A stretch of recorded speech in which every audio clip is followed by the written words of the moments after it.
Next, we'll be reading The Woodcutter's Wife.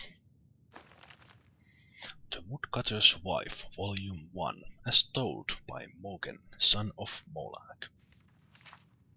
Legend tells of a woodcutter who built a shack deep within the pine forest. There he hoped to live in peace with his family. The woodcutter's family lived well for a time, but without warning the weather turned bitterly cold and spoiled the harvest. Before long their meager supply of food all but gone. The family was starving. Late one snowy night, a traveler knocked on the cabin door, seeking shelter from the biting cold.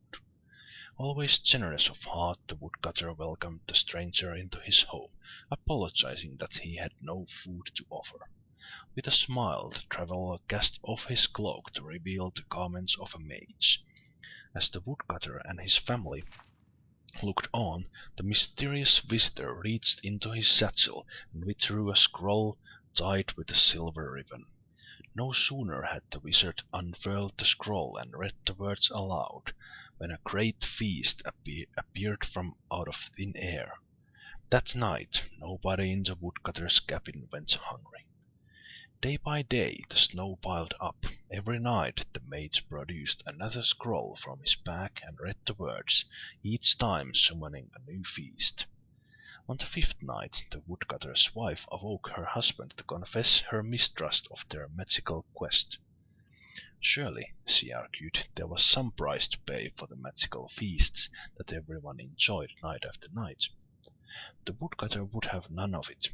After nearly dying from the lack of food, his family was eating well. The divines had sent them a gift, he explained, and it was foolish to question their wisdom.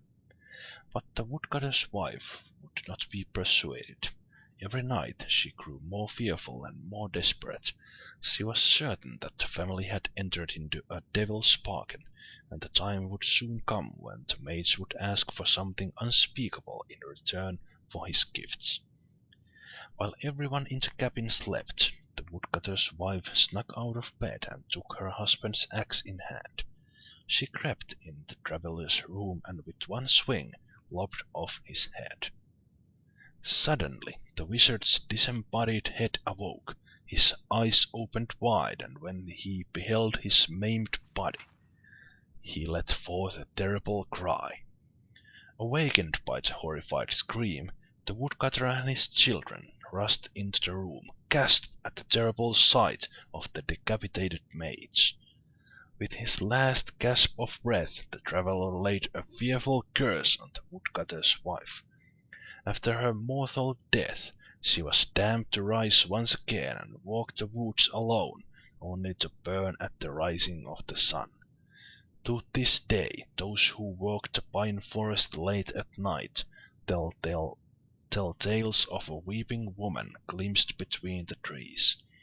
She carries a bloody axe, the stories say, and it is terrifying to behold.